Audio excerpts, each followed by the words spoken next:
was back for the 2009 World Championships in Berlin, and everybody was anxiously waiting and hoping that the king will be able to start. Under some pressure, but he's in the front at the moment. Here comes Rudisha. Lopez trying to get there. Gary Reid trying to get there. Rudisha struggling. It's only the top two. Lalu's stolen this. Rudisha's faltering at the end, and Lopez gets the second spot. 1:45.28, and I think that's going to mean that only the top two will go through, and that's it. His tactics were very poor. Very poor. He didn't run well, and you could see he just wasn't up for it at the time. Came third in the semi.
And but remember, these races were paced. So it wasn't until 2011 that Rudisha won a major championship race. He won the World Championships in Daegu in South Korea. He kind of put to bed the idea that I can't run championship races. So he had everything together by London.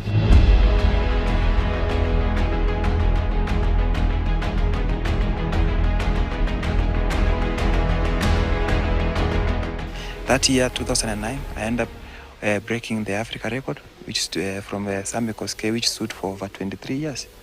So you see, I was at least at the end of the year, I achieved something. And in 2009, the motivation that I gained from my confidence also gave me more confidence that next year, being a kind of a more relaxing year.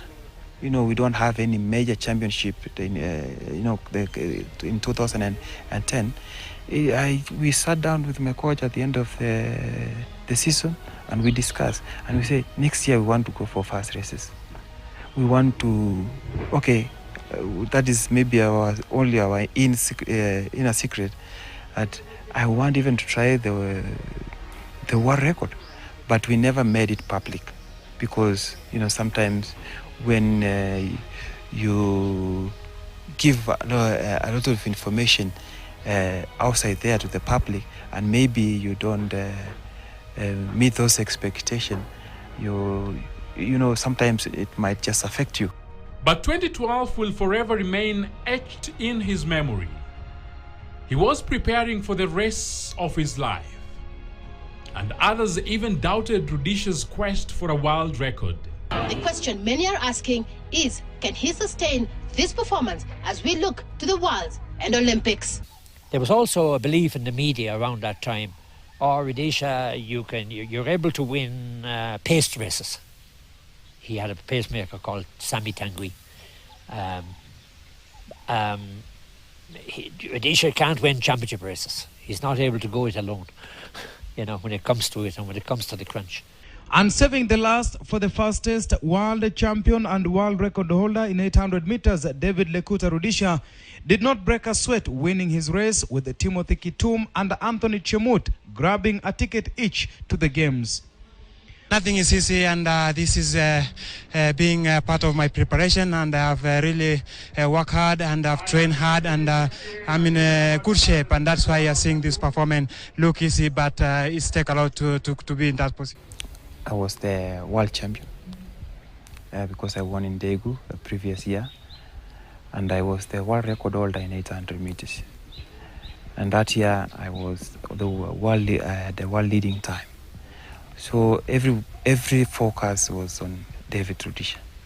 So it was not easy, of course, and I knew it would be very disappointing. And I needed to win that Olympic. And the best way, after I sat down, I did all my drawing and going into such a big event whereby there is no room for mistakes. And if you make any simple mistake, you have to go back or you have to wait again. You have to wait again for the next 4 years for the next Olympic.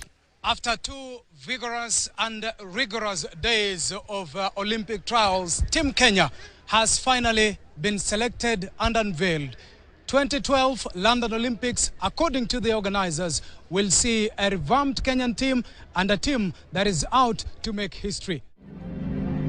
I'm very excited. This is going to be one of my biggest competition, and of course being the world record holder, the world champion, going to Olympic is very important for me because this is the medal that I've been longing for, and it's the only thing that I'm missing in my career. Rudisha left Kenya for London carrying a Kenyan dream.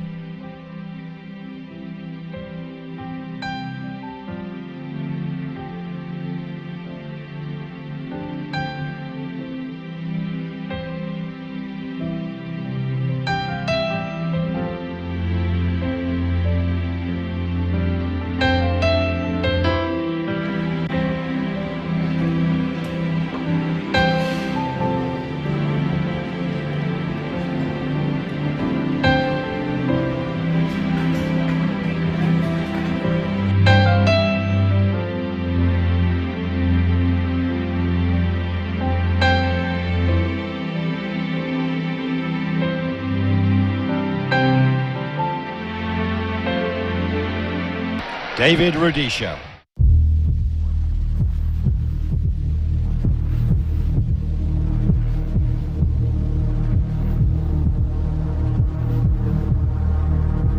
On your marks.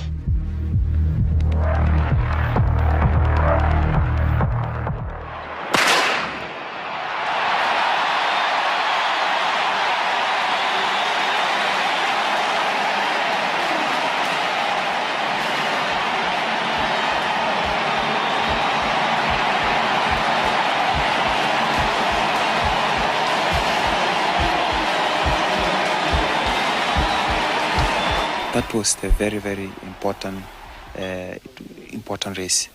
It was a very important event. And beginning of the year, every single race we ran out there, the Diamond Leagues, we were building up toward the Olympics. There was no any other plan. So everything was just Olympic. We have something very, very special on here as Amos, the other junior, now comes into second, ahead of our man. But it's Rudisha coming into the home straight. We're going to be looking at the time very closely on this one. A brilliant run by the youngster Amos as he comes into second place. The other youngster, Keaton, is in third place now. Then a man, the three youngsters, with Solomon finishing. But Rudisha, what's the time?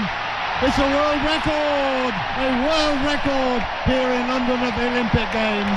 From the greatest middle distance runner we've seen for a very long time. It's David Rudisha. 1:40.91 is shown on the clock. A full tenth of a second off the world record, and he did it, leading all the way. This is one of the greatest runs we've seen in Olympic history. He's retained his title 50 years after Peter Snell did it, and it's 50 years between Peter Snell's date of birth. One of the best races. I also admire, even sometimes. I do watch myself, and it's sometimes funny if you watch yourself running, but this is one of the races that I still watch, and I just remember everything, and it's just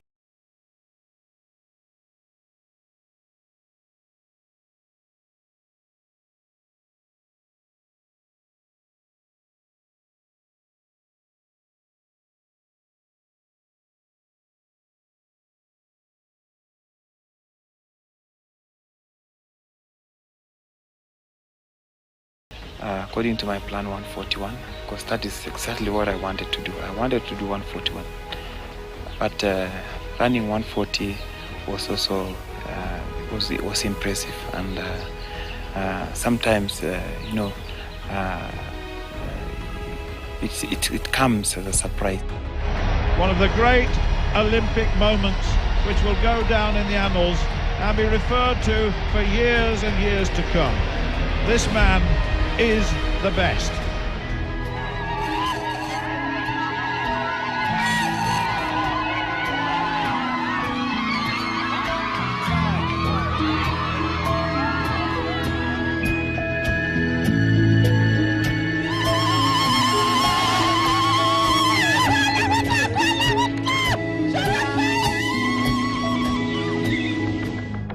In all this,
more than you can travel with a few athletes, because Brother Coram Rances come from you know, to almost the whole year, because the senior goes only for a short holiday of about a month or two, and you know, the group was also widely represented in terms of events, because Choge was and Isaac Songo and the others like Mangata and Diwa, you know, they used to do the cross country and the indoors, and then outdoors we also have, and then championship. So you see, his program was almost running throughout the year, and you find that in most cases in events, a few athletes go to certain events, and therefore Brother Colm always is busy back at home preparing the others for the next competition and next event. Not forgetting that, you know, Brother Colm came to Kenya in the 1970s, and he has spent more than half of his life in Kenya. Brother Colm is a hero, because for somebody who was raised many people, you know, through his program and through his mentorship program, I think he deserves to be also celebrated in a special way, because you can't find many coaches who have even just handled a number of like 10 or 15 medalists and maybe gold medalists through his program over the years. And if you see, Brother Colm never lost his contacts and touch to the athletes he trained earlier. And every time, you know, we keep on visiting him, because he is like a father to us. And he's a hero, and I think it's also good that we also recognize coaches who have achieved that. After his exploits that saw him clock a world record, in 2013, while running in New York Central Park, Rudisha sustained a right knee injury. He sat out for almost a year, but on his return, he won the 2015 World and 2016 Olympics titles. He is prone to injuries. He even had an injury in 2011 before he went to Daegu. So that was always ever in my mind about when coaching David. David, it was a very delicate balance to get the best out of him without pushing him into the injury territory. You know, there was always that danger with him that he would pick up an injury. However, London, of course, went well, but shortly after London, he ran in New York in 2013. He won but shortly after that, he started complaining about a knee problem, and that was the beginning of his injury situation for the next 2 years, 2013, 2014. He had an injury. He even ran in the Commonwealth in Glasgow, where he was beaten by Amos Nigels, but he was carrying an injury into that. There was a lot of pressure on him to run the Commonwealth. Everybody wanted him to run it. He agreed to run it, but he had an aggravated injury when he was running that Commonwealth. And he kind of got a break then. In 2015, he came back very slowly, ran a few very low-key races. Did not do very well, but then when David made up his mind to do something, he went for it 100%. So I'd say around January, February 2016, he said, I'm going to have a go at Rio. I have 4 months to prepare, and I really go for it. And once he put his mind down to it, he got a new focus, a new motivation, even though he had gone through all these injury issues before that. He kind of said, I'll give it one more go and see can I see what I can do. Again, the rest is history. He got everything right on the day. He didn't run the same time as London because he wasn't in the same shape as London. And people were a little bit surprised, I think, with Rio, that he, after all he had suffered with the injuries, that he could come out in Rio and still run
fibula. I had a fracture, and it's taking longer than I expected. But I hope when that is completely addressed, the issues completely addressed, then I'll see if I can come back. Of course, you don't have, this is athletics, and even we have seen so many athletes who have done their best in track and in sports. And when it comes to the time you want to retire, you retire in your own way, and because that is the time also you have to reflect on what you have achieved. But until that time comes, I have not retired. Will David Rudisha ever run again? We might just want to answer that, but this is what his tactician had to say. I doubt it myself. I mean, if he's realistic about his career and about his ability, I think it would be sad to see a David Rudisha come back and struggle, because I think he has created such an iconic image of himself, to the public and even to the world of athletics. Just as many other spectators, Rudisha is closely following the happenings at the Tokyo 2020 Olympics. And whether he runs again or not, King David has done duty for this country. But the question is, who will sit next to the king on the throne? Moses Wahisi, KTN News.